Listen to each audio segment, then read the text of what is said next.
What is elected or nominated committee বা নির্বাচিত বা মনোনীত সমিতি কি? কোনো কর্তৃপক্ষ বা বৃহত্তর সমিতি স্বল্প সংখ্যক সদস্য বিশিষ্ট সমিতি সংগঠন করতে পারেন। এই সমিতি গঠন করার ক্ষেত্রে নির্বাচন বা মনোনয়নকে অবলম্বন করা যেতে পারে।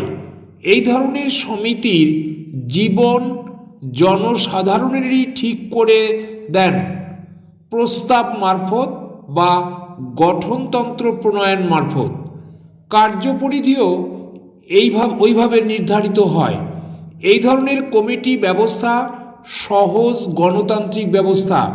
নির্দিষ্ট সময়ের পর পুনর্নিয়োগ বা পুনর্নির্বাচনের মাধ্যমে তাদের কার্যাবলীর গুণাগুণ বিচারের সুযোগ ঘটে।